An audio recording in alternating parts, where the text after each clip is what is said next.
Let's see now some elements of non-verbal communication, and we will see now something very curious.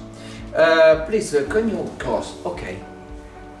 In non-verbal communication, we call it like an offensive position, and this is defensive position. What to do? In some way, we must give to the person the power. If we are in a business conversation, we should give to the person the power.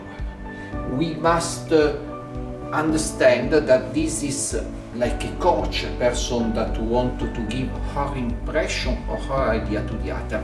The opposite would be the defensive. But we can do even and see something very curious. Can you put away? Can you?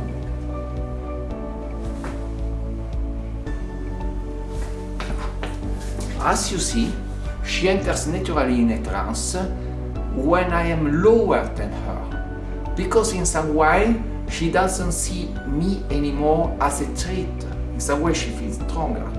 And the same reaction you can find in cats. Cats, when they are higher, they tend and they can enter in hypnosis very easy, because they have less fear of being dominated by a higher person.